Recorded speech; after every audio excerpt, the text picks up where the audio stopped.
할렐루야. 반갑습니다. 한 번 더 할렐루야. 반갑습니다. 오늘 우리 가운데 주신 하나님 말씀 찾도록 하겠습니다. 우리 말씀은 로마서 8장입니다.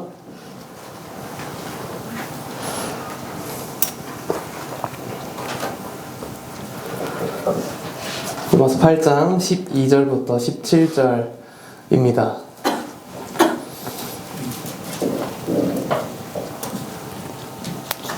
로마서 8장 12절부터 17절 우리 같이 한번 교독하면서 하나님 말씀 받기를 원합니다. 제가 12절 먼저 읽겠습니다.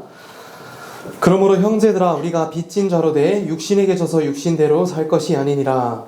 너희가 육신대로 살면 반드시 죽을 것이로되 영으로서 우리의 행실을 죽이면 살리니. 무릇 하나님의 영으로 인도함을 받는 사람은 곧 하나님의 아들이라.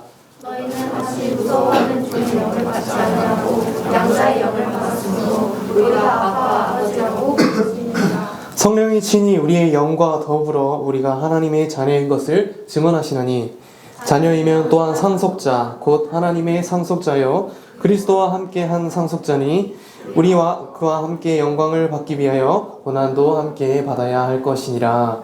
아멘. 제가 오늘 너무 감사하게도 그 커피를 2개를 받아서 혹시 이거 하나를 좀 나눔을 하고 싶어요. 혹시 커피가 필요하신 분 먼저 띠 하시는 분 드리도록 하겠습니다. 죄송하지만 더 빠른 친구가 있었어요. 감사합니다. 네.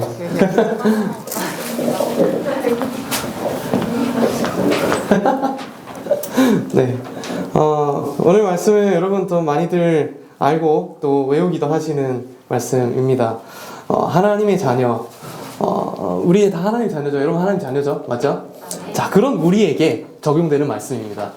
그러니까 이 말을 하나님의 자녀가 아닌 사람한테 적용하면 굉장히 정죄가 됩니다. 육신에게 져서 육신대로 살 것이 아니라 하나님의 자녀가 되지 않은 상태에서 이 일은 할 수 없어요.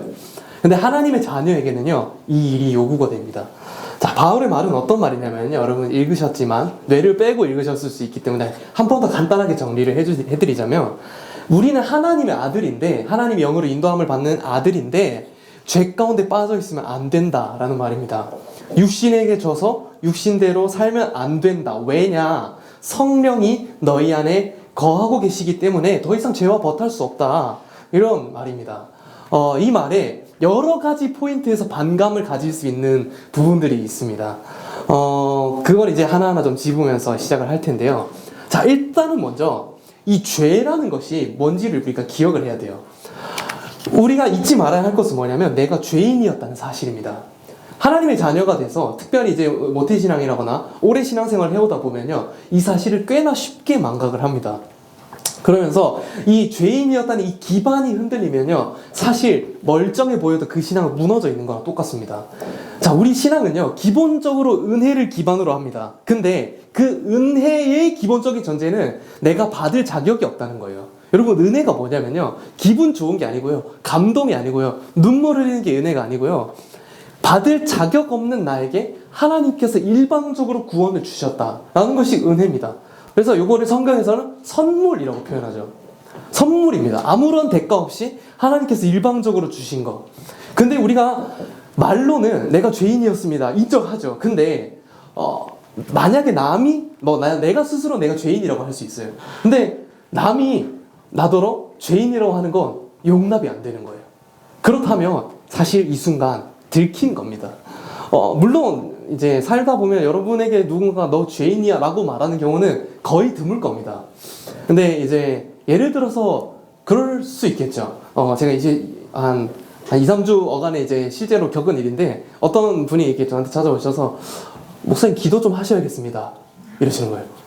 그래서 저가 기도를 안 하는 거 어떻게 아셨는지 그래서 저는 나름 이렇게 반박할 수 있는 그런 기준들을 가지고 있잖아요. 제가 더 많이 할 걸요 뭐 이렇게 말할 수도 있고 저 그래도 새벽에 맨날 나오는데요 이렇게 주장을 할 수도 있는데 제 가운데 기본적으로 주시는 마음은 뭐였냐면요, 아, 하나님 이분을 대신해서 나에게 말씀하시는구나, 나에게 더 기도를 받기를 원하시는구나, 그냥 시간을 더 일방적으로 많이 드리는 것이 아니라 나의 기도의 순간 가운데 하나님 함께 하시길 원하셔서 말씀하시는구나, 이게 인정이 돼야 되는 겁니다. 우리는요 다른 사람의 비난에 굉장히 취약합니다. 누군가 나를 이렇게 내가 주장하는 거에서 브레이크를 살짝 걸기만 해도요 굉장히 우리는 위축됩니다. 그러면서 이 사람이 나를 싫어하나? 그냥 의견이 다를 수도 있는 건데 감정적으로 나를 싫어한다고 생각하고요, 그리고 그것 때문에 나의 자존감이 떨어집니다. 이런 부분들을 들여다보면 우리가 사실 진짜 내 죄인됨을 하나님 앞에서 직면하고 있지 않다는 게 들키는 겁니다. 사실 내가 인정하지 않고 있다는 증거죠. 요거를 제대로 짚지 않고 은혜와 사랑을 이야기하면요, 사랑이 사랑 같지 않고요, 은혜가 은혜 같지 않습니다. 내가 당연히 받을 만한 거 받았다고 생각하죠. 자, 많이 들어보셨을 겁니다. 설교 시간 시작할 때 맨날 하나님 당신을 사랑하십니다. 다 듣죠. 그리고 당연하다고 생각합니다. 그렇지, 하나님 날 사랑하셔야지. 또는 알아요, 맨날 얘기하는 것도 또 얘기하시네, 이렇게 생각할 수 있는데요, 내가 변함없이 자격이 없다는 사실을 아는 사람은요 매번 합격합니다. 죄를 우리가 본질적으로 다루지 않고 표면적으로 다루기 때문에 이 죄의 무게가 굉장히 가벼워지는 경향이 있죠. 그래서 우리는 보통 죄라고 생각을 하면 어떤 행동을 생각을 합니다. 간음을 하고요, 이제 사람을 죽이고요, 폭력을 행사하고요, 거짓말을 하고요. 그런 모든 부분들에 비추어 봤을 때도 문제일 수도 있지만 그런 부분에 비추어 봤을 때 남들에 비해서 나는 좀 괜찮은 것 같다 라고 생각을 합니다. 사실 죄는요 우리 마음 깊숙한 곳에 있는 본질이거든요. 그리고 우리가 일반적으로 생각하는 어떤 행위로 드러나는 죄들은 죄의 결과입니다. 그러니까 내가 그런 마음의 중심을 가지고 있기 때문에 당연하게 논리적으로 맺어지는 열매들이죠. 내가 미워하는 마음을 가지고 있다면 조건과 상황이 맞추어지면 반드시 살인하게끔 되어 있습니다. 그런 것이 우리의 죄예요. 근데 이걸 간과하고 겉으로 드러나는 부분을 생각하고 보다가 보면은 우리는 범죄자를 구분하기 시작합니다. 그러니까 다 똑같은 죄인이야 라고 말은 하지만요, 마음 깊숙한 곳에서 이 교회 공동체에 들어와서는 안 되는 죄인이 있다고 생각을 합니다. 실제로 저는 이제 신앙생활을 하다가 저를 교회에서 내보내 달라는 이야기를 하는 경우들이 꽤나 있었습니다. 그리고 그건 굉장히 합당한 이유였죠. 제가 한 짓이 있기 때문에. 하지만 그렇게 되지 않았습니다. 왜냐하면 모두가 다 똑같은 죄인이거든요. 물론 이제 경우에 따라서는 치료해야 되는 경우도 있습니다. 근데 그 상황과 어떤 행동의 열매, 그런 부분들 물론 연약하죠. 특별히 더 연약한 사람들이 있습니다. 하지만 그렇다고 해서 그 사람이 더 심각한 죄인이다 라고 말할 수 없습니다. 왜냐하면 우리는 마음 깊숙한 곳에서 계속해서 죄를 찍어내고 있는 공장이기 때문입니다. 이걸 간과하고 겉으로 드러나는 죄들을 생각을 하면요, 대부분의 경우 자기를 경범죄자라고 생각을 합니다. 그래서 벌금 내면 그만이지 뭐 별거 아니잖아요. 근데 다른 중범죄자들을 보고 저 사람은 예수만으로 충분하지 않다라고 명시적으로 말하지는 않지만 마음 깊숙한 곳에서 저 사람과 나는 달라라고 생각을 하는 거죠.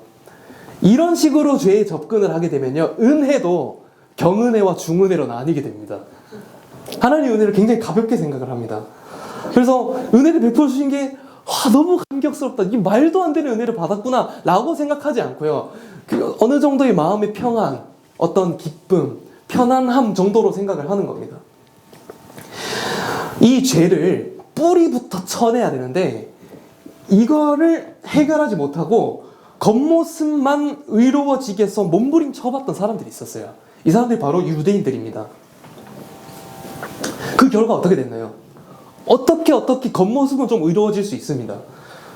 간음과 살인은 아니에요. 근데 음욕은 해결이 안 되는 거예요. 분노는 해결이 안 되는 거예요. 10계명만 잘 지키면 되는 거 아니에요? 근데 10계명의 1계명과 10계명은요 마음을 다루고 있습니다. 너는 나 외에 다른 신을 두지 말라요. 절하지 말라가 아니라 두지 말랍니다. 어디 두라는 거죠? 마음에 두지 말라는 거예요. 근데 그 마음이 내 마음대로 됩니까? 안 되거든요. 이웃의 집을 탐내지 말라. 훔치지 말라는 게 아니에요. 탐내지 말라. 탐내지 말라는 거 이거 어떻게 합니까? 마음의 그 깊숙한 곳에서 이거 어떻게 해결합니까? 제대로 되지 않는 겁니다. 분명히 선을 행하고 싶은데 마음대로 되지 않는 거예요. 이거를 이제 로마서에서 사도 바울은요, 오호라 나는 곤고한 사람이로다. 분명히 나는 선을 행하고 싶은데 무언가 올무 같은 게 나를 메고 있는 거예요. 그래서 어딘가로 끌려가요. 끌려가서 정신을 차려보니까 하나님을 대적하는 자리에 내가 서 있더라 이 말입니다. 그렇게 되려고 노력한 건 아니고 내가 그렇게 되려고 계획을 짠 것도 아니고 나는 그냥 가만히 있고 오히려 선을 행하고 싶었는데 정신 차려보니까 하나님을 대적하는 자리에 가 있더라는 거예요. 나 이제 어떻게 해요? 난 이제 어떡합니까? 도대체 우리가 어떻게 해야 됩니까? 여기까지 도달을 하는 것이 신앙의 시작입니다. 여기가 되어져야 시작을 할 수 있어요. 하나님이요, 이게 될 줄 알고, 이렇게 될 줄 알고 이미 준비를 해 놓으셨어요. 그게 은혜입니다. 자격 없는 자에게 값없이 주시는 예수 그리스도의 생명. 그 예수님이 죽으심으로 우리를 하나님의 자녀로 삼아 주셨어요. 그래서 은혜를 받고 우리는 의인이 되었죠. 하지만 죄인이었던 사실을 절대로 잊으면 안 됩니다. 근데 반대로 죄인이었던 것을 잊지 않음과 동시에 우리는 좀 어렵죠. 죄송해요. 교리적인 부분이기 때문에 그래요. 이걸 잊지 않음과 동시에 우리 가운데 어떤 일이 일어나냐면요. 예수 믿은 이후에 죄는 예수 믿기 전의 죄와는 아예 본질적으로 다릅니다. 예수 믿기 전의 죄는요, 당연한 거예요. 예수 믿기 전에 죄 짓는 건요, 그 상식적인 일입니다. 왜냐하면 죄가 마음속에서 계속 나오기 때문에 어쩌다 상황에 맞춰서 열매를 맺는 건 당연한 일입니다. 특별히 비난받을 일도 아니고요. 예수 없는 인생에서 그건 당연한 거예요. 근데 예수님 믿은 이후에 우리의 죄는요, 더 이상 법적인 문제가 아닙니다. 원래는 죄와 사망의 법에서 우리가 살았거든요. 그래서 이 법으로 다스림을 받는다는 건요, 이 법의 통치 안에서 내가 이것에 순종하고 복종해야 된다는 의미입니다. 그래서 이 죄인이, 하나님을 모르는 사람이 죄를 지을 때는요, 죄를 지을 수밖에 없기 때문에 죄에게 복종해서 죄를 짓는 거예요. 근데 예수 믿는 사람은 다릅니다. 예수 믿는 사람에게 죄를 짓는다는 건요, 똑같이 죄를 짓는 모습처럼 보이지만 그 메커니즘이 아예 달라요. 예수님 믿는 사람은요, 반드시 죄를 짓는 그 순간에 죄를 짓기 이전에 일어나는 일이 있어요. 그게 뭐냐면 내 마음속에서 하나님을 제거하는 일이에요. 이걸 하지 않으면 우리는 죄를 못 짓습니다. 하나님을 마음 한구석에 이렇게 치워두거나 미루어두거나 이렇게 제외를 시켜버립니다. 여기서 죄는 법의 개념이 아닙니다. 너 죄 지었지, 죽어. 이게 아니고요. 관계의 문제인 거예요. 자, 예를 들어서 아내와의 관계에서 해서는 안 될 일을 한 사람을 한번 생각해 봅시다. 이 죄를 지었어요. 예를 들어 간음을 했다 칩시다. 죄를 짓는다고 해서 남편이 아니게 되는 것은 아닙니다. 근데 어떤 의미에서 이건요, 법적인 정죄보다 훨씬 더 심각한 일입니다. 왜냐면 간음을 그냥 하나요? 간음하기 이전에 그 수많은 순간 동안 아내를 마음속에서 제거합니다. 관계가 끊어지죠. 단절이 됩니다.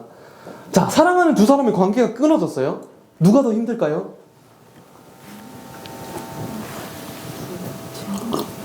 더 사랑하는 사람이 더 힘듭니다. 맞죠? 그래서 우리는요, 죄 지을 때 하나님의 마음에 별로 관심이 없어요. 하나님이 내가 죄를 지으면 힘들어 하시겠구나 라는 생각을 못 합니다. 그리고 어느 순간 양심의 가책이 느끼거나 누군가가 나를 뭐라고 하거나 어쩌면 죄 지으면서 잘 살았는데 어쩌다가 고난을 당해서 내가 죄에서 돌이키라고 하나님 말씀하시는 건가 보다, 이런 식으로 생각을 하는 거죠. 우리가 죄를 지었을 때 반드시 떠오르는 생각은요, 우리를 바라보신 하나님의 마음입니다. 그러니까 이거는 여러분 오해하시면 안 돼요. 예수 믿은 이후의 삶에 대해서 말하는 거예요. 예수 믿기 이전의 사람은 이 생각 죽었다 깨어나도 못합니다. 하라고 강요해도 할 수 없는 거예요. 근데 마음 가운데 예수님 모시고 살던 사람은요, 반드시 이것을 기억해야 돼요. 내가 어떤 짓을 한 것인가? 어떤 짓입니까? 그 남에게 피해를 좀 주고 뭐 그런 윤리적이고 도덕적인 죄를 지은 게 아닙니다. 내가 어떤 은혜를 짓밟았는가입니다. 내가 나를 사랑하시는 아버지의 사랑에 대해서 어떤 식으로 반응했는가. 예수님이 나를 정결하게 하신 내 마음을 내가 더럽혔다. 이 지점. 그래서 여기서는요, 이 죄 지어서 혼나고 말고가 중요한 게 아닙니다. 하나님의 마음이 아프신 거고요. 그리고 그 관계가 끊어진 게 중요한 거예요. 그리고 그 과정 가운데 우리는요, 계속해서 우리의 방향을 예수님께 돌려나갑니다. 하나님, 내가 죄 지었지만요, 내가 하나님을 또 마음에 치워두고 또 간음을 행했고요, 내 마음 가운데 다른 신을 섬겼고요, 내 가운데 다른 우상들을 틈타게 만들었습니다. 하지만 다시 한번 주님과 관계를 회복하고 싶습니다. 이게 회개입니다. 반성과는 다른 거예요. 그래서요, 그 과정이 이 믿든 이후의 사람에게는 시작되는 거예요. 이거를 우리는 신앙생활이라고 말합니다. 자격을 주신 은혜 때문에 우리는 하나님의 자녀가 됐고요, 자녀로서 살아갑니다. 그렇기에 은혜만 자랑하면서 살고요, 그리고 그 은혜에 반응하면서 살아갑니다. 그러니까 예수 믿기까지가 끝이 아닌 거예요. 하나님은요, 물에서 건져주셔서 이제 구원하셨다 치면, 물에서 누구를 건져주고 그대로 내버려두면 어떻게 됩니까? 특히 요 날씨에 이렇게 밖에 내놓으면 얼어서 죽겠죠.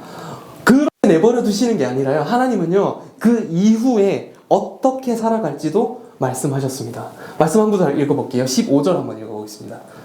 15절 시작. 다시 무서워하는 종의 영을 받지 아니하고 양자의 영을 받았으므로 우리가 아빠 아버지라고 부르짖느니라. 아멘. 종의 영이 아니라 양자의 영을 받았다. 그래서 너희는 아빠 아버지라 부르짖느니라. 조금 어려울 수 있어서 비슷한 구절 하나 더 찾아볼게요. 갈라디아서 4장 6절입니다. 되게 비슷한데 추가 설명이 하나 더 돼 있거든요. 한 번 더 읽어볼게요. 시작. 너희가 아들임으로 하나님이 그 아들의 영을 우리 마음 가운데 보내사 아빠 아버지라 부르게 하셨느니라.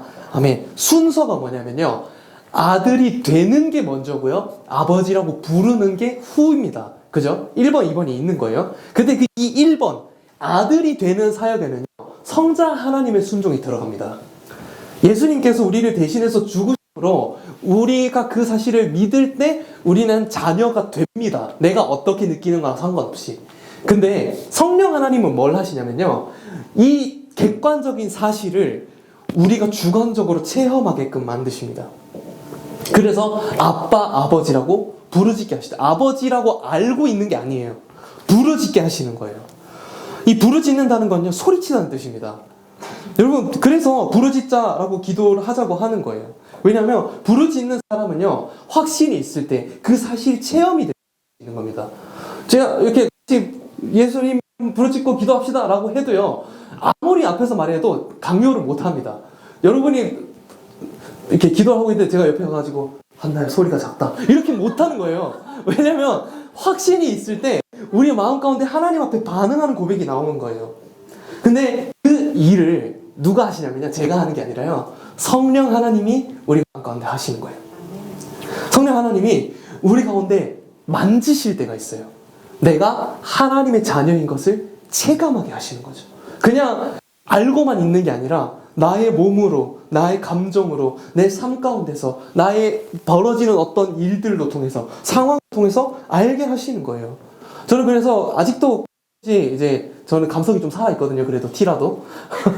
그래서 하나님이 저를 만지실 때가 있어요. 그러면요, 그 가운데 하나님이 깊은 임재로 들어갈 때가 있어요. 똑같이 기도를 해도요, 어떤 날은 그 무미건조하게 기도할 때가 있어요. 근데 그게 잘못됐다는 건 아니지만요, 어떤 날은 하나님의 특별한 임재 가운데 들어가게 돼요. 그래서 어떤 경우에는 막 눈물을 쏟아내기도 하고요, 어떤 경우에는 진짜 가만히 있을 수 없을 정도로 기쁘기도 하고요, 또 어떤 경우에는 진짜 할 수 없는 것 같은 말도 안 되는 순종을 해내기도 해요. 일이 우리가 선해서 우리가 대단한 사람이라서 할 수 있는 게 아니라 하나님께서 우리 가운데 하시는 거예요. 그래서 저는 이제 운전하다가 한 번씩, 이제 저번에 어제 리더모일 때도 얘기했는데 눈물이 나서 운전을 못 할 때가 있어요. 제가 찬양을 들으면 안 돼요. 그래서 중간에 갓길이 되고 막 한참 갈 때도 있고요, 막 엎어져가지고 그 자리에 있었던 적도 있었어요.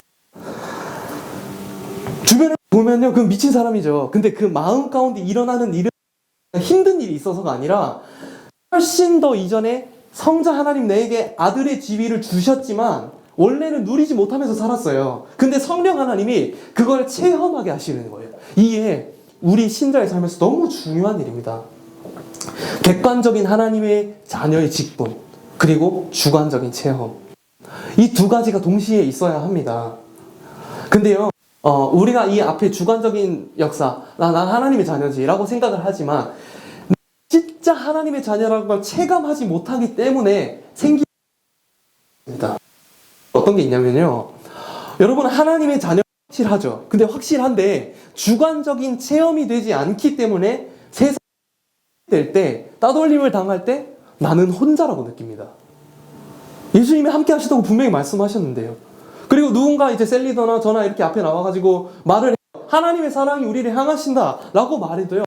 굉장히 머나먼 이야기, 뜬금 잡는 느낍니다. 그리고 버리지 못해요. 우리를 돌보는 아버지가 있다 하는데요. 머리로 알아요. 모르지 않습니다. 근데 불안한 거죠. 그리고 혹시나 죄를 지었을 때는 어떻죠? 지나치게 죄책감을 가집니다. 용서하시는 아버지가 없는 것처럼. 그리고 또 동시에 반대 지점입니다. 반대 지점으로 자녀임을 체험하지 않기 때문에 우리는요, 하나님과 적당한 거리를 두기를 원합니다. 그래서 기도를 하긴 하는데, 필요할 때 기도를 합니다. 그래서 기도는 하지만 마음속 깊숙한 곳으로부터 하나님을 아버지라고 생각하지는 않기 때문에 이 종의 영을 받은 사람처럼 마치 종이 주인을 대하듯 합니다. 종이 바라는 건 뭘까요? 주인이랑 막 친밀하게 교제하길 원할까요? 아니에요. 좋은 대우를 받기를 원합니다. 좋은 인프라를 갖춘 곳에서 일하길 원하죠. 나에게 맛있는 밥을, 하나님이 나에게 맛있는 밥을 주기를 원해요. 그런 데 대해서 기도를 합니다. 그러면서 내 마음 가운데 명심하지 않지만 암묵적으로 그런 것을 하나님이 나에게 주실 때 그에 따른 반응으로 적당한 수준의 충성을 해드리는 거예요. 실제로는 아는 친구를 가져도 이렇게 살아갈 수가 있다는 거예요. 성령 하나님의 주관적인 그 사역으로 아들됨을 체험하기 전까지는 아른하지만 마치 종처럼 살아갑니다. 그러다 보니 우리의 신앙생활이 굉장히 수동적으로 변하게 됩니다. 그래서 수동적인 삶을 이제 바라보면서 어떤 리더들은요, 명확한 행동 방침을 제시합니다. 그래서 라고 하죠, 보통. 주일에는 헌금을 제대로 드려야 되고, 물론 다 맞습니다. 다 배워야 하고 순종해야 하죠. 양심도 마찬가지예요. 양심 신청해야 되고, 너가 어떻게 해야 될지 모르는 것 같으니까 이런 거 해주는 거예요. 그렇게 제시를 했을 때 이거 하기는 바쁜 거예요. 왜냐하면 이거조차도 나는 수동적으로 반응하거든요. 이게 내가 기쁨으로 너무 사모해요. 하고 싶어요. 선교 나가고 싶어요. 영어들 가르치고 싶어요. 주일 학교 하고 싶어요. 이렇게 해서 하는 게 아니라 가만히 있으면 연말 되면 누군가 찾아와요. 찾아와서 뭐 유치부 교사하지 않을래? 이렇게 물어보면은 거절할 만한 마땅한 명분이 없어서 그냥 하는 거예요. 이렇게 하다 보니 내 신앙 챙기기가 바쁜 거예요. 자기 구원받기 바쁜 거예요. 그래서 남들을 챙길 여유가 없습니다. 하나님께 전적으로 하고 싶지는 않고요. 혹시라도 그동안 순종했던 것이 있다면 그에 따른 대가를 당당하게 하나님께 요구하기도 합니다. 이런 우리에게 성령 하나님의 역사는 너무너무 필요한 일입니다. 자, 근데 이제 여기서 제가 아쉬운 지점은요. 그래서 우리가 어떻게 하냐라고 했을 때 마땅히 제시할 만한 게 없어요. 왜냐면 성령 하나님은요, 주권적으로 역사하시는 분이시거든요. 그래서 공식이 있진 않아요. 여러분이 이렇게 하면 하나님 반드시 역사하실 겁니다. 그런 사람 절대 믿으시면 안 됩니다. 하나님은요, 우리가 뭐 어떻게 하실 수밖에 없게 이렇게 코딩이 돼 있는 어떤 기계가 아니십니다. 자판기가 아니세요. 하나님은 인격이시고요, 사랑이십니다. 근데요, 사람이 다 그런 건 아니지만 기도하는 사람 중에 하나님께서 역사하시는 장면을 성경에서 굉장히 많이 보게 됩니다. 기도에 힘쓰는 사람, 성경에 많은 증거가 있어요. 물론 성령이 임하셔서 기도할 수 있는 것도 맞습니다. 근데 그 기도의 지점이요, 우리가 먼저 다른 어떤 필요나 나의 감정이나 나의 마음들이나 심지어는 어떤 원망 같은 것들까지 하나님 앞에 가지고 와서 기도하기 시작을 하면요, 그 기도의 제목들이 어느 순간 사라지고, 저번 주 설교 기억나시죠? 사라지고 하나님과의 친밀한 깊은 교제로 들어갑니다. 그러면서 하나님이 일하시기를 시작하는 거예요. 어느 사람도요, 갑자기 세상 바쁘게 막 살다가 갑자기 기도가 마려운데 이런 사람은 없습니다. 어떤 필요로, 어떤 마음으로, 어떤 감정으로 하나님 앞에 엎어졌더니 하나님께서 우리의 마음을 만지시면서 진짜 기도의 영역으로 우리의 삶을 인도해 나가신다는 거예요. 그러면서 하나님 일하시니까요, 내 기도하는 처음의 기도의 제목과 전혀 상관없는 하나님 앞에 내가 이토록 사랑받고 있다고? 라는 걸 깨닫기 시작합니다. 그러면 내가 외로워할 이유가 없구나. 내가 버림받았다고 느낄 이유가 없구나. 슬퍼하거나 절망할 이유가 없구나. 두려워할 필요가 없구나. 우리의 영혼에 성령 하나님이 역사하기 시작하는 겁니다. 자, 무서워하는 종의 영은 이런 겁니다. 종은요, 잘못하면 버림받습니다. 근데요, 그런 식으로 하나님은 우리를 대하지 않습니다. 사랑하는 아버지로서 우리를 훈계하시죠. 그리고 그 훈계를 우리는 기뻐하는 훈련을 해야 됩니다. 자녀는요, 어렸을 때부터 어떤 결정권을 가정에서 가지고 있지는 않습니다. 저희 가정만 봐도요, 저희 아이들에게 그 어떤 결정권도 없습니다. 어떤 건 자기 막 주장을 하죠. 하지만 그거를 받아들여주고 받아들여주지 않고는 부모의 마음이에요. 그래서 어제는 해줬는데 오늘은 왜 안 해줘? 그건 아빠 마음이야 라고 하면 끝나는 거예요. 왜냐하면 아이들에게 하나님께서도 그 모든 것을 결정할 수 있는 결정권을 주지 않습니다. 넌 따르기만 해 라고 말씀하시죠. 그거를 부모의 가르침으로 우리 가운데 오게 됩니다. 그러면서 아이를 가르치죠. 그래서 이제 예를 들어서 아직 안 왔죠, 저희 애들. 네. 선유가 요즘에 거짓말을 많이 하기 시작했어. 뒷담. 그래서 동생을 밀었는데 안 밀었대요. 그래서 이제 여러분 부모님들한테 거짓말 쳐서 혼난 경우 한 번씩 있으시죠? 저도 굉장히 많거든요. 그래서 제가 혼났던 멘트 그대로 나오더라고요. 저 되게 신기했어요.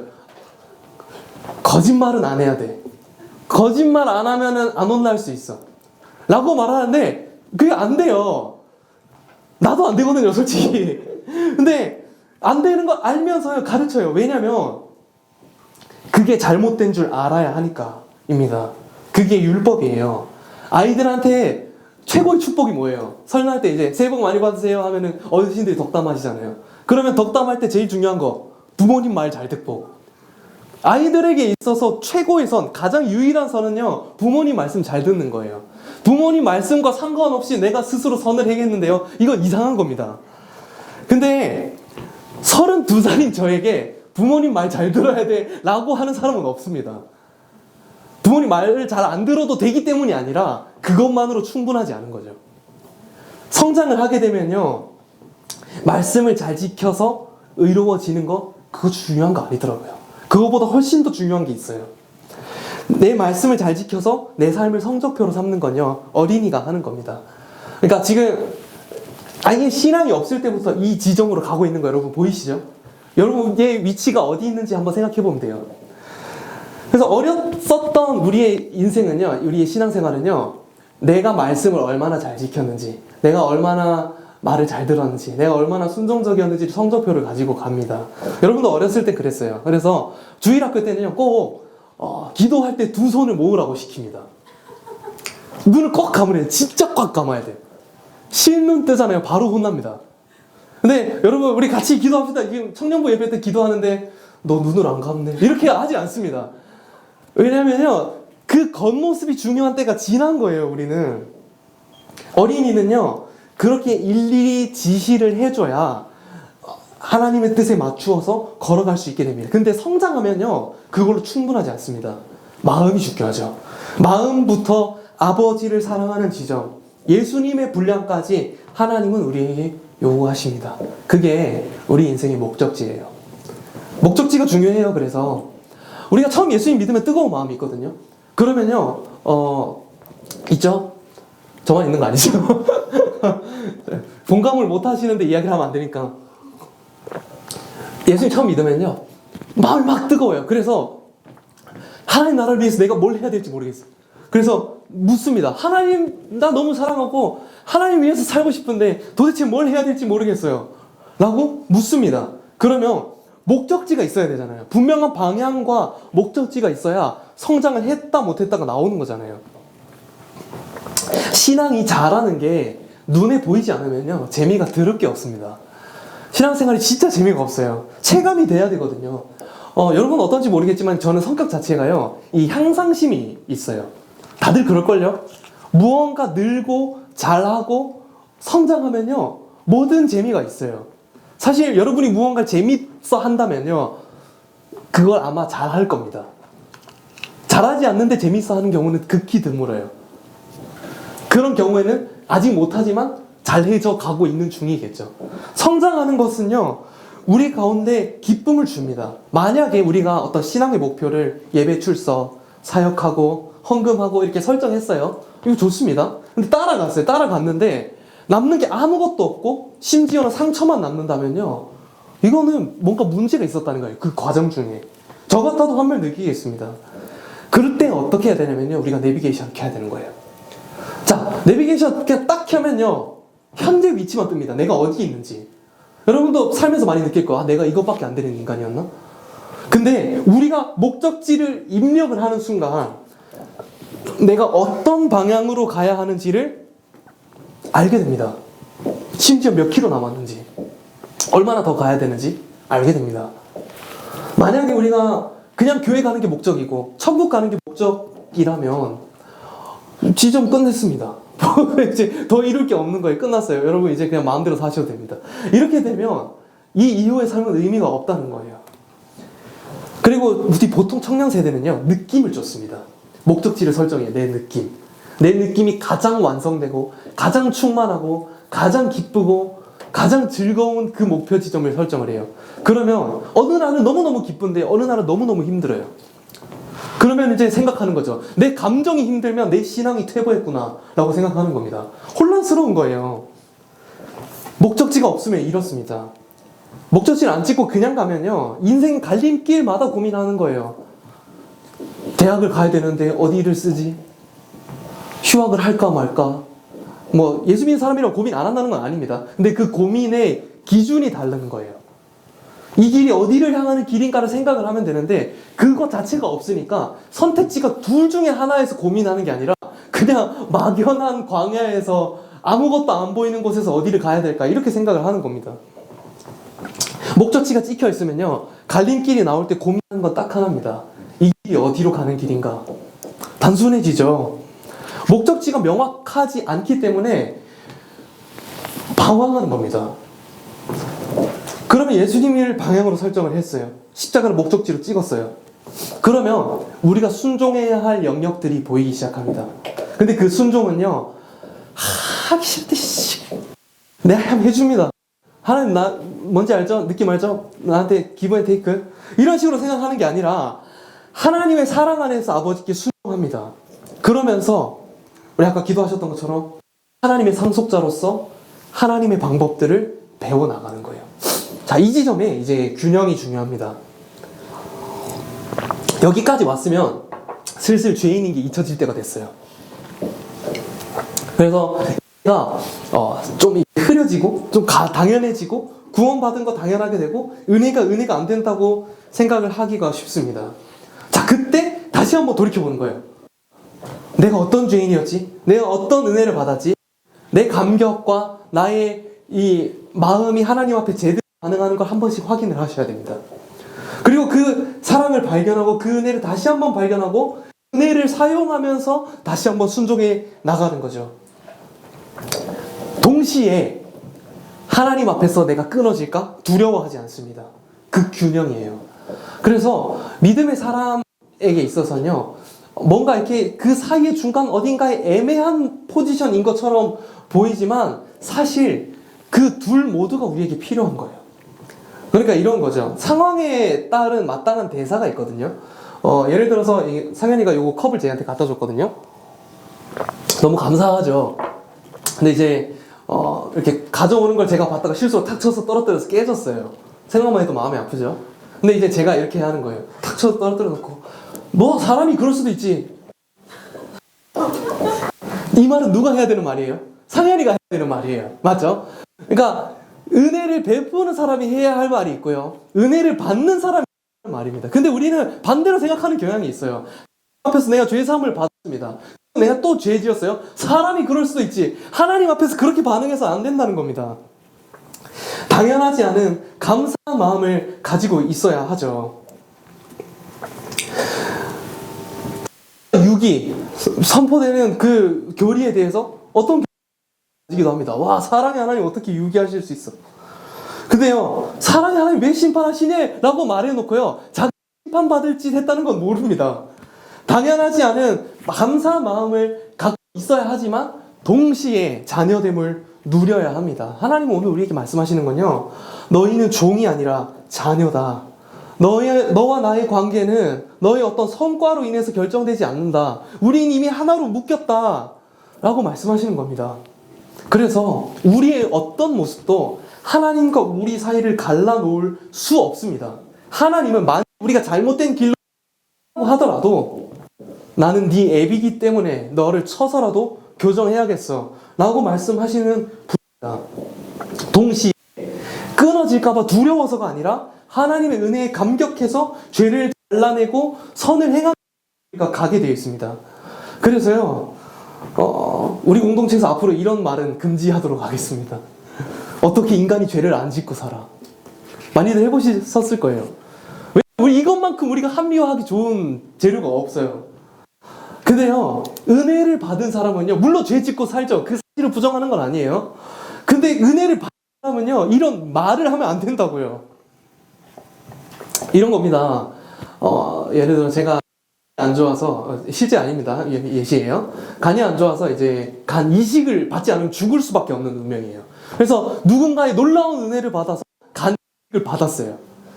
근데 내가 살았잖아요. 너무 감사해서 유가족들한테 인사를 하러 갔어요.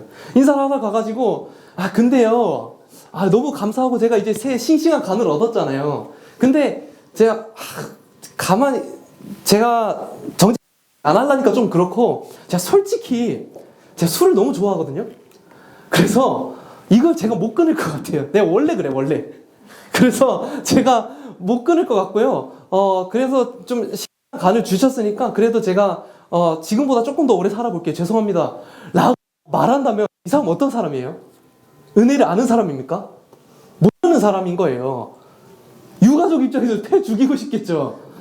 말이라도 그런 말을 하면 안 되는 겁니다. 심지어 걸려 넘어진다고 하더라도, 넘어질 때 넘어지더라도 하나님 앞에서 우리가 하나님, 나 진짜 죄 짓고 싶지 않아요. 나 진짜 하나님을 마음에 모시고 가장 귀한 분으로 섬기고 싶어. 그리고 그 마음 가운데서 하나님을 곁길로 내보내고 싶지 않아요. 나 진짜 그렇게 살고 싶어요 라고 고백하다가 넘어지는 거라, 제가 죄를 어차피 짓게 되더라고요. 그러니까 제가 의미가 없는 것 같습니다. 이건 굉장히 다른 문제라는 거예요. 십자가는 우리 양심 무마하라고 주신 게 아닙니다. 은혜가 얼마나 큰지를 경험하면 그 은혜가 죄와 싸울 힘을 주는 겁니다. 그래서 죄를 바라보면서 내가 양지해야지, 내가 진짜 반드시 끊어내야지, 이렇게 생각한다고 절대 못 끊습니다. 예수 그리스도를 바라볼 때 그분으로부터 오는 은혜를 기억하면, 내가 어떤 은혜를 받았는지를 기억하면요, 그 무게대로 죄를 대하게 됩니다. 그 과정을 통해서요, 그리스도인은요, 성장해 나가면 어린아이가 어른이 되어가는 것처럼요. 엊그저께 선유가 벽지에 그림을 그렸어요. 전셋집인데 아직도 선명하게 남아 있습니다. 제가 그런 말을 했다고 칩시다. 선유야, 네가 그림을 그린 걸 보니까 너와 나의 관계는 여기까지인 것 같아. 이제 짐 싸고 어린이집에서 사는 걸로 하자. 이렇게 말하지 않겠죠, 당연히. 그 어떤 잘못을 해도 이 일은 불가능합니다. 근데요, 가르치기는 하죠. 그림은 거야. 안 가르친 건 아니에요. 여태 많이 했어요. 근데 계속 가르칩니다. 우리의 삶도 그렇습니다. 하나님 앞에서 우리가 신앙생활을 하잖아요. 그러면 처음엔요, 뭣도 하나님을 기쁘게 하겠다고 이것저것 합니다. 선유도 그리면서 아빠를 기쁘게 해줄 거라고. 그래 놓고 아빠를 불렀어요. 아빠 이거 봐라. 근데요, 하나님께 그렇게 합니다. 하나님을 사랑하겠다고 막 이것저것 했어요. 근데요, 그 모든 것들이 하나님이 보시는 옳은 방향은 아닐 수 있어요. 그 것들은 교정이 되어 나갑니다. 저는 지금도 성향 자체가 굉장히 극단적이지만 원래 더 심했습니다. 10년 전에는요, 저는 예배 때마다 피드백을 받았어요. 제가 찬양인도가 아닐 때조차도. 뭐 너는 노래방을 왔냐, 하지 마라. 뭐 이런 이야기들 들었습니다. 근데요, 그 당시엔 저 되게 반감이 있었거든요. 이 하나님 은혜도 모르는 자들, 너희는 기쁨이 없으니까 뛰지 않지, 이런 식으로 생각했습니다. 근데 시간이 지나면서 그게 하나님의 게 아니라 깨닫게 돼가는 거죠. 그러면서 내가 그림을 그릴 수 있는 도화지를 나가는 겁니다. 하나님이 우리에게 그걸 요구하시는 거예요. 바로 어른의 요구하지 않고요, 하나님은요 아이의 수준에서 아버지에 대한 사랑을 표현할 수 있는 많은 도전들을 우리의 삶 가운데서 해 나가십니다. 그러면 순종하면서 우리 가운데 어떤 조숙한 어린이들은요 두려움이 있기도 합니다. 내가 아빠를 예쁘게 해주려고 이거 하는데 실제로는 아빠가 싫어하는 거면 어떡하지? 두려워할 필요가 없어요. 실수하면서 하는 건 맞아야 되지만요, 그 실수 때문에 하나님 관계가 끊어지지 않을 뿐더러 어린이는요 이것저것 억지르면요 부모가 다 수습합니다. 오히려 어린이가 수습하면 더 큰 문제가, 하나님이 책임지고 하시는 게 우리 인생이에요. 믿음으로 살기 시작하면요 그런 생각이 듭니다. 아, 내가 너무 아무 생각 없이 순종하나? 내가 너무 책임감이 없이 사나? 내가 책임자가 아닌데 왜 책임감을 가집니까? 근데 여기까지가 이제 어린이의 삶이에요. 근데 신앙이 점점 성장해 나가는 생각들을 하는 거거든요. 그러면요 우리가 한 번쯤 생각해 거예요. 아, 내가 하나님 앞에서 이 청년으로 성장해 나가는 과정 중에 있구나 라고 생각을 하면서 하나님을 돌이켜보면서 아, 난 이랬어 라고 생각하는 게 아니라, 아, 그러면 하나님의 방법이 뭔지를 더 배우고 싶다. 그러면 내가 그 어른의 신앙에 맞춰서 내가 예수님의 분량까지 성장해 나가고 싶다 하는 사모함이 생기는 거예요. 이런 식으로 우리가 점점 성장해 나가는 것이 그리스도인의 삶입니다. 여러분이 작년과 올해의 차이는 뭡니까? 시간이 지나면서 우리는 반드시 성장해. 저희 아이들 오늘 얘기 많이 하네요. 지승이가 이제 응가를 하면요, 이제 냄새가 미쳤어요. 살인적인 냄새가 나거든요. 근데 그게 너무 귀여워. 솔직히 귀여울 거예요, 여러분들도 냄새 맡아보면. 근데 이제 이걸 갈아주면서 너무 귀여워 이렇게 합니다. 근데 이제 물론 선유는 이제 잘 가리지만 첫째가 그렇게 하면요 물론 귀엽죠. 하지만 가르쳐야 될 때가 됐어요. 자, 근데 이제 32살인 제가 설교를 하다가 아, 잠깐만요, 화장실 좀 갔다 오겠습니다 라고 한다면 어떻겠어요, 여러분? 감사합니다. 번적인 사람, 저희 엄마보다 더 대단하십니다. 만약에 저희 엄마가 그걸 본다면요, 아직도 저를 너무 사랑하시거든요. 아직 저한테 아기라고 하실 때도 있어요. 근데 저희 엄마 그걸 보고 병원 가보는 게 낫지 않을까라고 말할 겁니다. 생명이 중요한 건요 성장이 있습니다. 멈추면요 뭔가 문제가 있는 겁니다. 장애가 있는 거예요. 사실 멈추는 거, 도태되는 거와 똑같습니다. 어린아이의 수준에 하나님 아버지의 마음을 헤아릴 수 있는 영역까지 자라가야 하는 겁니다. 그러면 어떻게 되냐면요, 여러분 그 신앙생활 좀 오래 하신 분들이나 이제 내가 뜨거워진 지가 좀 된 분들은요 하나님이 이전처럼 명확하게 말씀하시지 않는 것 같다는 생각이 드실 때가 있을 거예요. 그게 아니에요. 왜냐면요 잘하게 되면요 이거 해 저거 해 하나님이 말씀하실 필요가 없습니다. 선명하게 들리지 않아도요 하나님의 마음이 어디에 있는지 거의 보여요. 그리고 자꾸 눈에 띕니다. 그래. 그러면서 하나님 너 가 라고 말씀하시지 않아도 원하시는 게 있는 것 같으니까 그냥 가는 겁니다. 아빠의 마음이 보이면 묻습니다. 아빠 저거 할까요? 말씀만 하시고, 여기서 더 나가면요 묻지 않고 그냥 합니다. 그리고 놀랍게도 그 알아서 움직이는 것이 율법에 비추어 흠이 없는 삶이 되는 것, 여기까지 하나님 우리 삶을 인도합니다. 그래서요 저는 이제 원래 인생의 어떤 목표나 비전 같은 게 뭐였냐면 하나님 뿌릴 수 있는 사람이었습니다. 물론 아예 바뀌었다는 건 아니에요. 그래서 너 혜성아, 내가 저기 성교지에 잃어버린 영혼들이 있는데 너가 한번 시간이 된다면, 상황이 된다면, 몸이 불편하지 않는다면, 마음에 불편함이 없다면, 여건이 된다면, 돈이 있다면 가보는 것도 고려해 볼 수 있는 가능성이 있지 않겠니? 라고 물어보는 게 아니라 너 가! 라고 말씀하실 수 있는 사람이 되는 게 제 비전이에요. 근데요 더 저는 이 말씀을 준비하면서 확장했어요. 뭐냐면 하나님이 여기에 누가 가면 좋겠는데 라고 생각했을 때 제가 거기 가 있는 거예요. 너 왜 거기 가 있냐? 난 지키는데. 이렇게 내 마음이 통하는구나. 하나님의 마음이 그렇게 저에게 다이렉트로 연결이 되는 사람이 되고 싶어요. 이렇게까지 성장하자라는 말이요. 여러분 혹시 어떻게 들리십니까?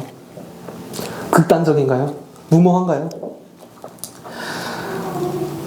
우리 게으르게 죄 짓고 살지 말고요. 지금 순간은 좀 연약할 수 있지만요. 우리 죽을 때는 예수님 닮은 모습으로 죽기를 원해요. 우리 예수님 믿었다고 하면요. 상속자입니다. 후계자가 되는 거예요. 반드시 예수님의 분량까지 가야 되는 겁니다. 하나님의 나라를 이제 우리는 운영해야 돼요. 하나님의 나라를 다스리는 아버지의 후예가 돼야 돼요. 거기에 뛰어드는 걸 이상하게 여기지 않고 당연하게 여겨야 됩니다. 여러분 가운데 그런 마음이 있으면 좋겠어요. 하나님 나라를 위해 나도 뭔가 하고 싶다. 그 꿈틀리는 뜨거운 마음 저는 있어요. 누군가는요, 이 시대가 그렇게 극단적으로 신앙생활 하는 때가 아니래요. 근데요, 시대가 아무리 바뀌어도요, 사람들을 이 좋아하는 것을 대하는 태도는 동서고금을 막론하고 똑같습니다. 여자에 미친 사람은요, 여자의 시간을 다 쏟아붓습니다. 게임에 미친 사람은요, 말도 안 되는 현금을 게임에 박아 넣습니다. 후회하지 않아요. 좋아하는 것에는 극단적으로 쏟아 부을 수밖에 없는 게 인간이란 존재입니다. 여러분 적당히 사랑해서 결혼할 수 있습니까? 못해요. 극단적으로 사랑해야 가능한 겁니다. 제가 말씀드리고 싶은 것은 지금 그렇게 살지 못하는 걸 나무라는 게 아니고요. 방향을 보자는 거예요. 그 예수님의 방향을 바라보는 것, 그분을 따라가기를 원하는 것, 그 방향조차도 꿈꿀 수 없다면 물어야죠. 자기 자신에게. 혹시 내게 복음이 너무 가치 없는 건 아닐까? 혹시 내가 하나님의 자녀라는 것이 나에게 어떤 무게감인가? 혹시 복음이 내 시간 조금 내는 것도 아깝고 내 재정 조금 쓰고 에너지 조금 쓰는 것도 아까운 그거 하느니 내 미래에 투자하는 게 맞고 그거 하느니 돈 좀 더 버는 게 생산적인 것처럼 느껴진다면 하나님 진짜 계시는지 물어야죠.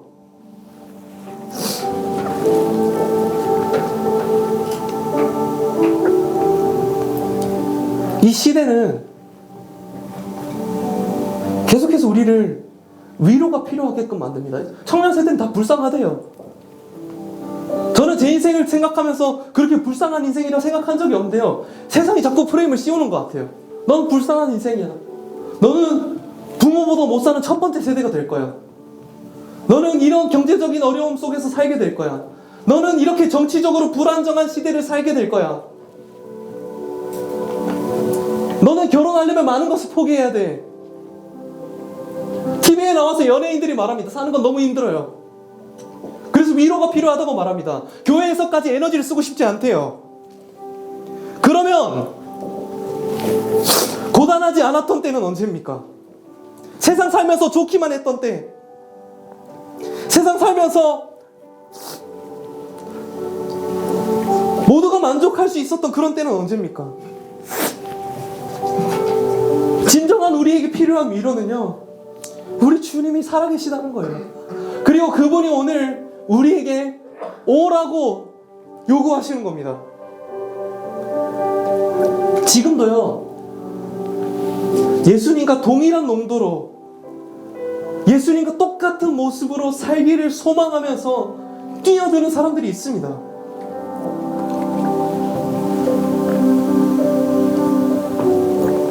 그런 사람들이 있는 이상 하나님은 한국교회를 포기하지 않으실 줄로 믿습니다. 부흥은 다른 것이 아니라 제대로 주님 따르는 한 사람이 세워진다면 그것이 부흥인 줄 믿습니다. 양모에서 잠언 읽고 있습니다. 잠언에서 하는 말씀이 저희는 그거 같더라고요. 너가 생각하는 그 믿음의 삶, 너가 배웠던 믿음의 삶, 하나님께서 우리에게 요구하시는 그 믿음의 삶이 실제로 내 삶 가운데 적용이 되어졌을 때 그게 진짜 지혜라는 걸 알게 될 거다. 미련한 것처럼 보이지만, 아무것도 없는 것처럼 보이지만 하나님을 경외하는 것이 진짜 내 삶을 의미 있게 만드는 길이 될 것이다. 그거를 저는 제 인생으로 증명하고 싶어요. 우리 모두가 그러기를 원합니다. 밥만 걸치는 자들, 구경만 하는 자들이 아니라 하나님의 나라를 이루는 주역이 되시길 원합니다. 우리가 만일 더 이상 하나님의 나라를 꿈꾸지 않는다면 이상한 일입니다. 더 이상 하나님의 꿈이 우리를 감격시키지 않는다면 이상한 일이에요. 우리 가운데 어떤 마음의 위로나 평안은 될 수 있으나 내 엉덩이를 들고 일어나지 못하게 한다면 이상한 일입니다. 이 시간 그렇게 주님께 쓰임받고 싶은 분들 자리에 좀 일어났으면 합니다. 한국교회 다음 세대 열방의 아이들에게 하나님의 나라가 선포되어져야 하는데 누구를 쓰시겠습니까? 혹시 하나님의 부르심을 기다리고 계신 분 있습니까? 하나님 부르시면 제가 가죠. 하지만 그 가운데 저와 똑같은 마음이 여러분 가운데 심겨지기를 원해요. 복음 때문에 감격해서 가만히 있을 수 없어서 뭐라도 하고 싶은 그 마음이 오늘 우리 가운데 있기를 원합니다. 은혜가 우리 삶 가운데 일하게 되면 하나님의 나라에 뛰어들지 않고는 견딜 수 없는 하나님의 그 뜨거운 불을 오늘 우리 가운데 지펴주시기를 원합니다. 하나님의 영광을 보여주기를 원합니다. 하나님과 동행하는 하나님의 역사에 동참하는 영광스러운 직분을 하나님 우리에게 맡겨주십시오. 하나님의 소망을 붙잡고 하나님 믿음으로 달려나가도록 성령으로 오늘 이를 사로잡아 주시옵소서. 이 시간 함께 주여 한번 부르시고 같이 기도하겠습니다. 주님, 하나님 오늘 이 시간 이름을 붙잡고 함께 나갑니다. 하나님 이 시간 우리의 마음 가운데 좌정하여 다스려 주시옵소서. 성령 하나님 우리의 마음 가운데 하나님을 향한 뜨거운 심령을 허락하여 주시옵소서. 하나님의 복음에 반응하여서 일어서기를 원합니다. 저항하지 않을 수 없어서 우리의 입술이 터져나오게 하여 주시옵소서. 우리의 고백들로 하나님 앞에 엎드려지게 하여 주시옵소서. 우리의 방향성을 주께 돌려서 하나님 앞에 엎어지기를 원합니다. 주님의 은혜와 그 길이 아니며 주님의 마음이 아니면 살 수 없는 우리의 인생 가운데 찾아오신 놀라운 은혜를 전하기를 원합니다. 하나님의 나라와 역사에 동참하기를 원합니다. 하나님 우리를 사용하여 주시옵소서. 하나님 열방 가운데 있는 그 주님의 마음 가운데 반응하는 자, 주 예수의 마음으로 일어서는 자 누굽니까? 하나님 내가 여기 있습니다. 나를 사용하여 주시옵소서.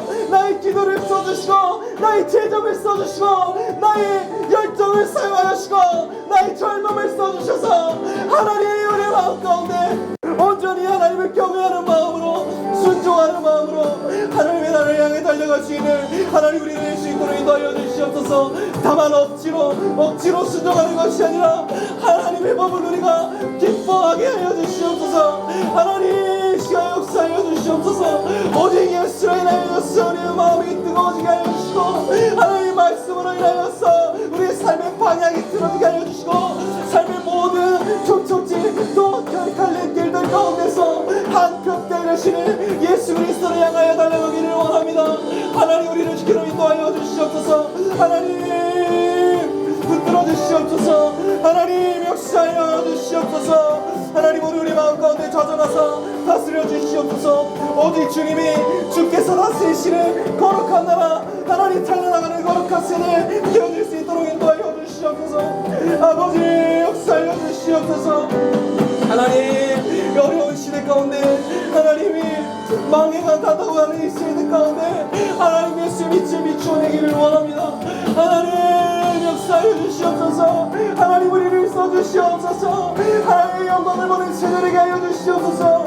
거룩한 나라 하나님 그 소유하는 백성 되게 하여 주시옵소서. 하나님의 쓰임받는 제사장 나라 되기를 원합니다.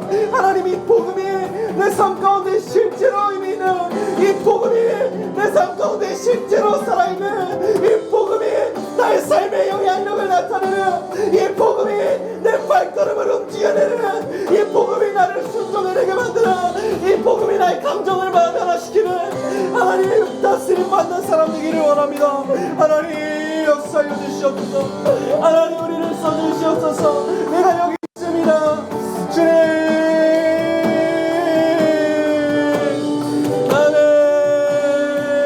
나의 길을 걷네. 나의 길을 걷네.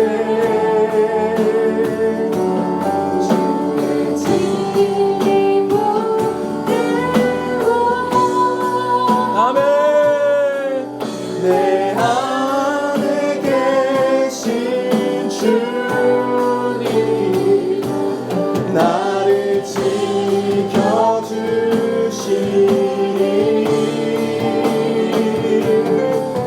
나 영원히 걷네.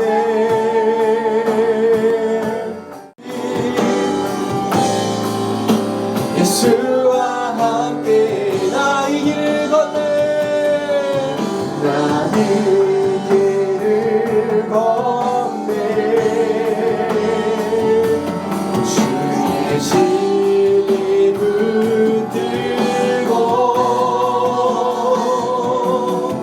내 안에 계신 주님 나를 지켜주시니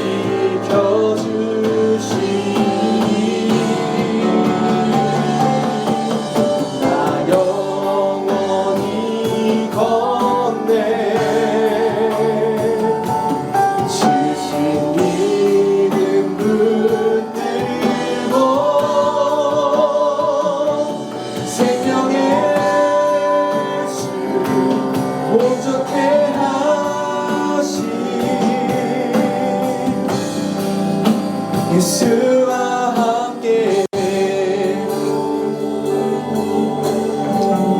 제가 재작년에 중고등부에서 이제 연합수련회를 가서 강의를 하나 들은 게 있어요. 뭐냐면 한국교회가 위기라는 것이 거짓말입니다. 위기는 이미 지났고 이미 망해서 없어졌답니다. 그래서 처음부터 다시 시작해야 된다 이런 이야기를 하시더라고요. 여러분 한국교회가 위기라는 말 많이 들어보셨을 거라고 생각합니다. 제가 어렸을 때부터 이미 그 얘기는 시작됐습니다. 그래서 지금 몇십 년째 마이너스 성장이다. 영향력이 줄어들고 있다. 교회가 사회적으로 욕을 먹고 있다. 다음 세대가 없다. 여러 가지 이야기들이 들리죠. 그래서 어떤 경우에는 제 생각이 당연한 거 아닌가? 라는 생각을 하게 될 때가 있었어요. 출산율 자체가 낮아지는데 다음 세대가 줄어드는 거 당연한 거 아닌가? 앞으로 이 교회가 계속해서 성장하고 하나님 주신 비전과 소명을 붙들고 쓰임 받을 수 있을까? 여러 생각들을 하는 중에 조선 땅에 복음이 들어온 하나님의 역사를 보게 하시더라고요. 언제 그때는 가능성이 있어서 들어왔습니까? 흑암 가운데 우상 숭배에 완전히 빠져있던 이 민족을 하나님께서 불쌍히 여기셔서 인구수 대비 선교사 파송 세계 2위의 국가로 세워주셨습니다. 그리고 우리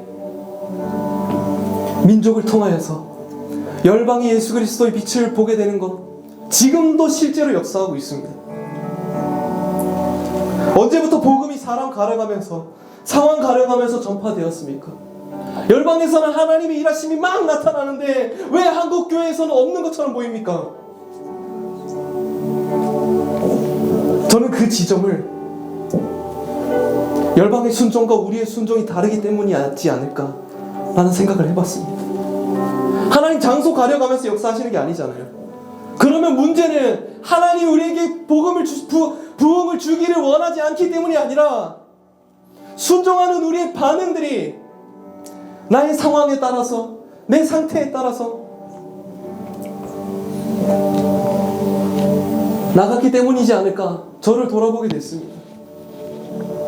그러면서 하나님께서 소망을 주신 건 뭐냐면 하나님 열방 가운데 역사하시는 하나님 수많은 무슬림들과 수많은 내전 국가, 정치적으로 흔들리는 곳들, 또 물가가 흔들려서 당장 먹기 힘든 그 많은 국가들 가운데서도 여전히 살아서 역사하셔서 놀라운 기적과 부흥으로 하나님의 나라를 이루어 나가고 계신 하나님이 우리 하나님이시잖아요. 그러면 핍박이 아무리 심해도 한국교회 가운데도 역사하셨던 그 하나님이 지금 우리와 함께 계신 하나님이신 줄 믿습니다. 볼지어다 내가 세상 끝날까지 너희와 항상 함께 있으리라. 진짜 그 말씀 붙잡고 한국교회를 위해서 같이 기도하기를 원합니다. 하나님, 거룩한 주님의 세운 이 한국교회, 하나님께서 세우셨으니 하나님께서 쓰일 수 있도록 하나님께 온전한 순종과 믿음의 고백을 드리는 교회로 세워지게 하여 주시옵소서. 하나님 쓰시는 단 한 사람, 하나님의 마음을 아는 사람을 세워주시고 열방 가운데 그 빛을 비추는 통로로 하나님 한국교회를 사용하여 주시옵소서. 그곳의 선도에 주님 내가 있기를 원합니다. 나를 통하여 한국교회가 살게 하여 주시옵소서. 나를 통하여서 열방이 복받게 하여 주시옵소서. 우리를 사용하여 달라고 한국교회를 주님께 올려드리면서 함께 같이 기도하겠습니다. 주님,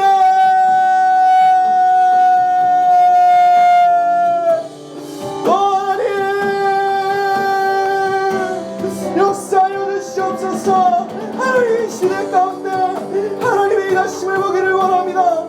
하나님, 공의가 무너져가고 하나님의 교회하는 사람이 아무도 없어 보이는 이 시대 가운데 하나님, 내가 먼저 서서 예수의 진리를 선포하고 하나님 예수의 길을 걸어갈 때에 하나님, 우리를 통하여서 하나님 이 땅의 교회가 살기를 원합니다. 하나님 이 땅의 교회가 일어나기를 원합니다. 하나님의 영광을 비추는 통로로 거룩한 나라로 주의 몸된 교회로 쓰임받기를 원합니다. 하나님, 핍박 가운데 또 어려운 가운데 여전히 역사하시는 하나님, 하나님의 시대 가운데 역사하여 주시옵소서. 하나님, 믿음의 사람들을 세워주시옵소서. 하나님, 진짜 부흥을 보게 하여 주시옵소서. 하나님, 아버지, 우리를 사용하여 주시옵소서.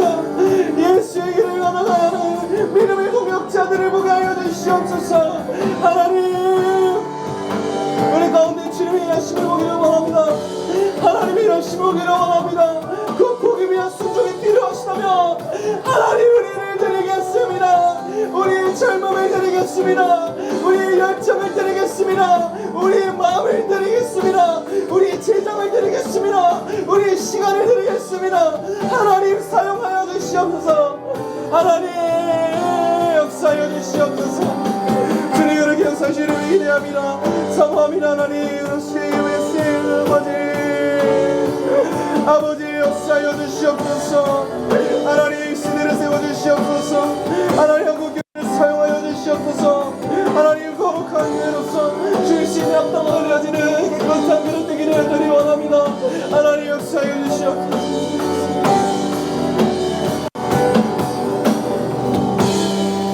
하나님, 감사합니다.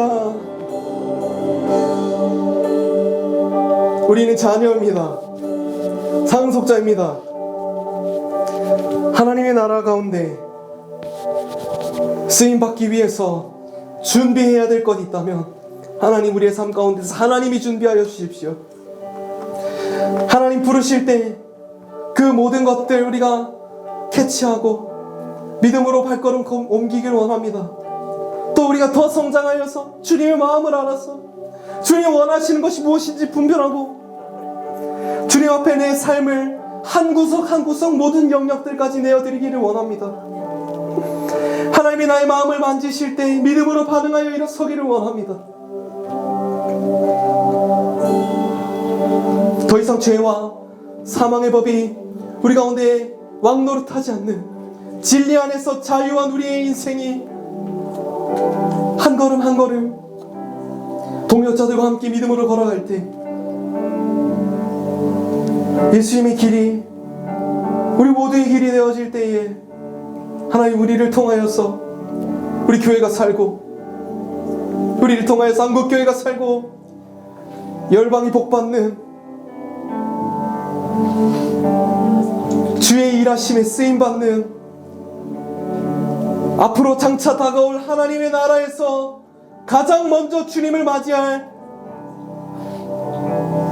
믿음의 세대 되도록 하나님 우리를 붙들어 주시옵소서. 예수님처럼 되고 싶습니다. 예수님처럼 성장하고 싶습니다. 아버지와 친밀하게 하나가 되고 싶습니다. 나의 삶의 그 어떤 부분도 하나님과 상관없는 부분이 없기를 원합니다. 복음이 나에게 실제가 되게 해주시고 이 복음으로 인하여서 내 삶의 모든 영역들이 복음에 맞추어서 움직이는 그 예수님의 영역까지 하나님 우리를 초청하여 주시옵소서. 우리가 봤을 때는 우리가 너무 연약하고 도무지 성장할 기미가 보이지 않는 것 같아 보인다 할지라도 하나님 우리를 가장 잘 아시고 우리를 붙들고 인도하시길 원하시는 하나님의 손길 안에 우리를 내어드리기를 원합니다. 하나님께서 우리를 사용하실 수 있도록 우리 자신을 비우고 깨끗한 그릇으로 준비되어지기를 원합니다. 하나님, 죄와 피 흘리기까지 싸우며 하나님 앞에서 거룩해지기를 원합니다. 형제들아, 우리가 빚진 자로 돼 육신에게 져서 육신대로 살 것이 아니니라 하나님의 영으로 인도함을 받기 때문에 우리는 하나님을 아빠 아버지로 부를 수 있습니다. 그냥 부를 뿐만 아니라 그 예수님의 모든 직위와 직분이 우리의 것이 되었으며 모든 권세가 우리의 권세가 되었으며 그분으로 인하여서 아버지 우리는 정말로 자유하기를 원합니다. 우리를 주의 쓰시며 온전히 내어드릴 수 있을 정도로 하나님 우리를 준비시켜 주십시오. 하나님 우리를 붙들고 믿음의 길로 우리를 이끌어 주십시오. 초청하여 주십시오. 하나님 우리가 걷겠습니다. 가만히 있지 않겠습니다. 아무것도 하지 않으면서 하나님 왜 이래 주시지 않습니까? 하지 않겠습니다. 하나님, 주님 부르시는 곳이 있다면, 주님 말씀하시는 곳이 있다면, 심지어 주님 원하시는 것이 있다면 하나님 우리가 그곳에 우리가 있기를 원합니다. 우리를 준비시켜 주시는 하나님, 우리를 통해서 하나님의 나라의 꿈을 주시기를 원하시는, 열방 가운데 하나님의 영광을 선포하기를 원하시는 거룩하신 주 하나님 예수 그리스도의 이름으로 함께 기도합니다. 아멘.